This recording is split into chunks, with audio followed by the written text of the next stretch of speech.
Many inside NATO believe that the eradication of Ukraine as a sovereign state is Russia's end goal. It's a starting point for a much wider campaign that could threaten all of Europe, and will likely start with the Baltic nations that sit on NATO's eastern flanks. Estonia is among those Baltic states, and it recognizes that Russia presents a strong enough threat that it needs to work alongside its NATO allies to do whatever it can to stop Vladimir Putin's expansionist ambitions in their tracks. Action has followed that recognition, and you won't believe what NATO is doing in Estonia to trap Russia. On December 17th, the Estonian Centre for Defence, or ECDI Investments, was among several to report that preparatory work had begun on the installation of a series of 5 bunkers that will be dotted around the woodlands of southeast Estonia.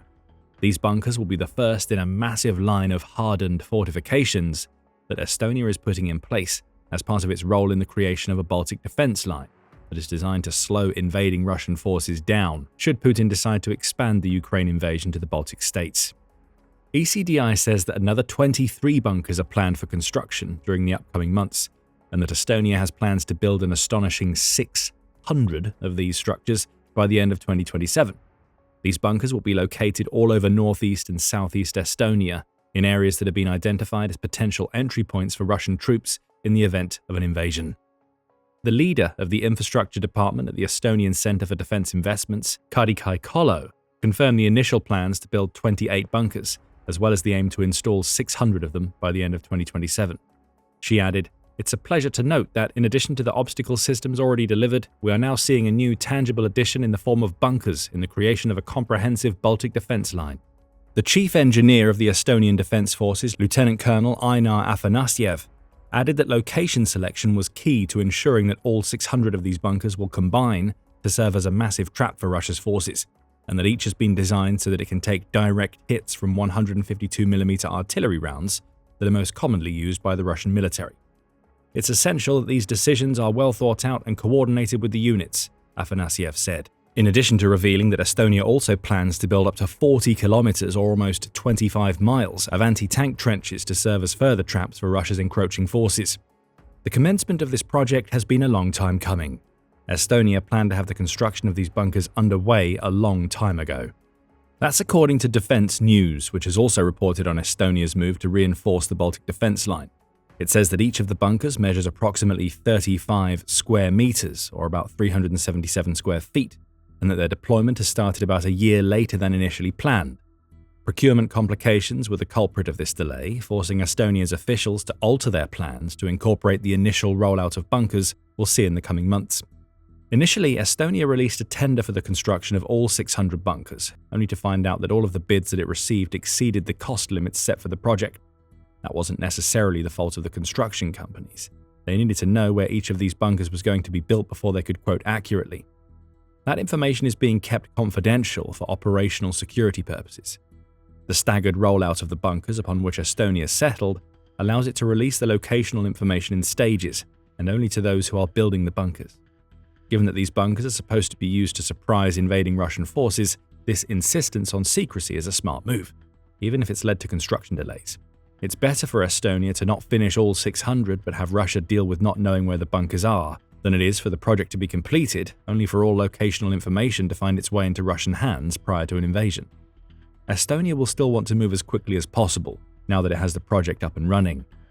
As Newsweek reports, those inside the country aren't sure exactly when these bunkers will be needed, assuming they're required at all. That's made clear by a statement made by the Estonian Centre for Defence Investment, which says, "We've seen different estimates how quickly Russia can rebuild its military. We need to use this time wisely. The time to make all necessary preparations is now." That is exactly what Estonia is doing. And it seems that the first 5 of a planned 600 bunkers will be in place within a handful of months. Beyond these basic details, The Telegraph has delivered a report in which it claims to have received a first look inside the bunkers that Estonia is going to be building in massive numbers. It says that the bunkers will become part of a tripwire defense system that benefits all of NATO. The idea is simple. Estonia's troops, along with Lithuanian and Latvian soldiers on their own territory, will serve as both the first line of defense and the early warning system for the rest of NATO. If Russia decides to invade, its soldiers and equipment on the ground will get bogged down among the massive network of bunkers and other defenses, that the Baltic states have in place. The delay this initial confrontation causes will provide NATO with the time it needs to move soldiers and equipment into position, and may even open up opportunities for airstrikes against the encroaching Russians that destroy the initial wave. From that point on, the die of the battle will be set, and NATO will be firing on all cylinders. Christian Halg, who is the spokesperson for the Estonian Defence Forces, spoke to the Telegraph to discuss the concept. "Our objective is to be as well prepared as possible to defend our nation against an aggressive neighbour," Halg said. "Denying enemy mobility from the first metre is needed to deny their operational freedom and to allow Allied forces to be more effective in a defensive stance. Think of these bunkers as a massive glue trap, and Russia's invading forces as the rats that the trap will catch, and you get the general idea. The longer that Russia's forces are caught in this massive concrete trap, the easier it is for NATO's troops to catch and destroy them. Unfortunately, Estonia's bunkers aren't perfect. Their concrete structuring is designed to protect them from artillery shells, as we mentioned earlier, but it may not be enough to guard against some of Russia's other threats." When asked about how well the bunkers can defend against Russian Shahid-type drones, Hal could only say that the result of such a strike would depend on the angle of the impact. That could be concerning to those stationed in the bunkers, as Russia has made it clear its intention to massively ramp up its long-range drone production. Its Alabuga drone manufacturing plant alone has plans to build 40,000 Geran 2 drones, which are the Russian versions of the Iranian Shahid, in 2025. That gives us an idea of planned future construction, and it tells us that any Russian invasion of Baltic soil will include a heavy drone component. Glide bombs will also be a problem. These destructive bombs, which are massive Russian dumb bombs that have been converted into gliding, semi-precise weapons using wing kits, have become one of Putin's favorite weapons in Ukraine. Ukraine claims that Russia plans to build 120,000 of these powerful bombs by the end of 2025. Guara Media adds that Russia has launched 44,000 glide bombs at Ukraine during the first 11 months of 2025. That tells us one of two things. Either Russia is nowhere near its target of building 120,000, which is why it's only launched about a third of that at Ukraine this year, or Russia is building a massive stockpile of tens of thousands of glide bombs that it intends to use in the future. Perhaps a future that involves an invasion of Estonia. Whatever the case may be, the Telegraph reports that Estonia's new bunkers aren't likely to be capable of withstanding a direct hit from one of these bombs. But the counterpoint to this issue is the secrecy that surrounds the bunkers. A direct hit would have to be achieved through pure luck, assuming Estonia is able to keep the positions of its bunkers under wraps. Still, the headline here is that Estonia is building a massive trap for Russia. Putin knows that this trap exists, but he has no idea where the bunkers that comprise it are, meaning that he can do nothing about it. That's all part of Estonia's plan, as you'll learn a little later in the video. But first it's worth exploring why Estonia is doing this, both from its own vantage point and the perspective of the wider NATO goal of strengthening the collective defence organisation's eastern flank. We've touched on the Baltic Defense Line, of which Estonia is a part, and these new defences are being built to support it. The idea to build that line of defence came out of an agreement signed by the Baltic states of Estonia, Latvia and Lithuania back in January 2024. Euronews reported on the signing of this agreement at the time, noting that it compelled all three of the Baltic states to cooperate on building a common defence line that runs through all of their territories. That line will act as NATO's first set of defences to the east, and it's very clear that a potential Russian invasion is on the minds of those who approved it. Estonia is committed to building the bunkers, which are now in their early construction phase, but Latvia and Lithuania haven't been slouches, as Newsweek reports. Latvia has said it started reinforcing its eastern border in March 2024, and will spend a total of €303 million, $355.7 million, over 5 years, Newsweek says, before adding, Lithuania's defence ministry said in August it would build multi-stage defences up to 50 kilometres, around 30 miles from the borderline, using easily demolished bridges, trenches and ditches.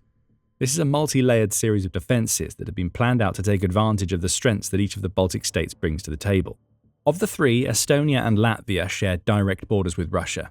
In Estonia's case, the land borders are to the southeast and northeast, which is where it's placing its bunkers. Those regions are separated by Lake Peipus, which is inaccessible to almost all of Russia's navy, barring any ships that the country might have stationed on its side of the lake. Lithuania and Latvia also have to worry about Belarus, which Russia used as a staging ground for its Ukraine invasion, so they'll be reinforcing defences across those borders. Plus, the Russian exclave of Kaliningrad lies between Lithuania and Poland, representing another threat to the Baltic states. So the Baltic Agreement is a necessity, as is the Baltic Defense Line when it comes to NATO's defense plan against Russia. The Liebe Institute at West Point made that point in a September article where it said that the Baltic Defense Line is a necessity in both military and civilian protection terms. It calls the line a sophisticated network of trenches, bunkers, observation posts, anti-armor obstacles, and surveillance systems that is being designed to buy as much time as NATO needs to deploy reinforcements to the Baltic states in the event of a Russian invasion. The Institute adds that this line is supposed to shape the battle space in favor of the defender. Estonia, in particular, needs to do everything that it can to buy the time needed for NATO reinforcements to arrive, as the country is less than 200 kilometers or 124 miles wide at some point. That small stature makes Estonia a prime target for Russia's mechanized forces. Without the right defenses, tanks, armored vehicles, and artillery could roll in and take over before NATO has a chance to respond. Interestingly, the Liber Institute says that certain points of the Baltic Defense Line have been designed so they can be abandoned quickly, as the situation calls for it. The easy demolition of Lithuania's bridges and trenches that we mentioned earlier makes more sense in this context, as this ability to abandon preserves force integrity without allowing useful fortifications to fall into Russia's hands. The other element of the Baltic Defense Line worth talking about is something that we mentioned earlier in the video. Russia is meant to know about it, even if it's not meant to know precisely where the defenses that make up the line are placed. That's according to the Baltic Sentinel, which said in a June article that the Baltic Defense Line is supposed to be seen by the adversary.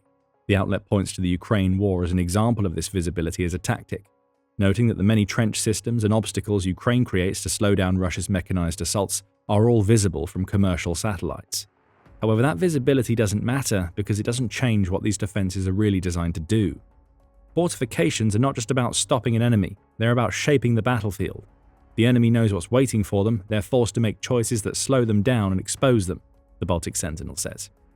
Estonia's bunkers are a little more complex than that, as they're meant to be visible in the sense that Russia knows that they exist and thus has to try to plan around them. It's also obvious in which regions of Estonia those bunkers will be. However, the specific locations are hidden, so that Russia will still walk into a trap, knowingly, because it has no other choice if it wants to launch a ground campaign.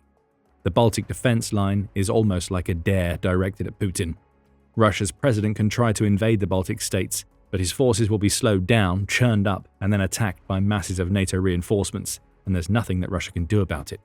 Estonia and its allies will hope the prospect of coming up against these defenses, and what they enable in the weeks that will follow Russia getting mired in them, might even be enough to make Putin think twice about an invasion of NATO territory. At the very least, they will force Russia to take more time in planning an invasion. And all that time earned by NATO's members is time that the collective can use to get ready for what some in the organization think is the inevitable attack by Russian forces. In a December 2024 report, Newsweek said that Europe is quietly preparing for World War III, as more leaders within the continent believe that Putin has more than Ukraine on his mind. Bruno Karl, who led Germany's Foreign Intelligence Service at the time of the article's publication, summed up the mood in some quarters of Europe by stating bluntly that Russia is preparing for a war with the West. Others have said similar things in the year or so since Karl made these comments, with the most recent warning of impending war with Russia coming from no less than NATO's Secretary General Mark Rutte. During a speech delivered in Germany, Rutte said, "Russia is already escalating its covert campaign against our societies. We must be prepared for the scale of war our grandparents or great-grandparents endured." The BBC says that Rutte suggests that Putin has a 5-year timeline in mind, meaning that NATO needs to be ready for a fight by around 2030. Russia claims that all of this talk of a battle with NATO is irresponsible. On December 14th, 3 days after the BBC reported on Rutte's comments, Reuters shared a statement made by one of Putin's favorite mouthpieces, Dmitry Peskov. "This seems like a statement by a representative of a generation that has managed to forget what World War II was actually like," Peskov said in response to Rutte's comments. "They have no understanding, and unfortunately Mr. Rutte, making such irresponsible statements, simply does not understand what he is talking about. That seems awfully hypocritical, given that the war Russia started in Ukraine is the closest the European continent has seen to anything like World War II since that Great War ended." A Russian invasion of a NATO member like Estonia would trigger a much larger war. In that scenario, Rutte may be closer to the mark than Peskov. As for Estonia, it wants to make sure it's ready if Rutte's prediction ends up coming true. That's the reason why 600 bunkers are being erected in secret locations close to Estonia's border with Russia. And it's also the reason why Estonia has changed its strategy for dealing with Russia over the course of the Ukraine war. As the European Council on Foreign Relations points out, Estonia began its response to Putin's invasion by enacting the same measures as its allies. Sanctions and similar punitive acts were taken in an attempt to dissuade Putin from continuing his supposed special military operation. When it became clear that Putin was willing to allow his nation to absorb the powerful financial hits that these sanctions delivered, Estonia realized that it needed to change course.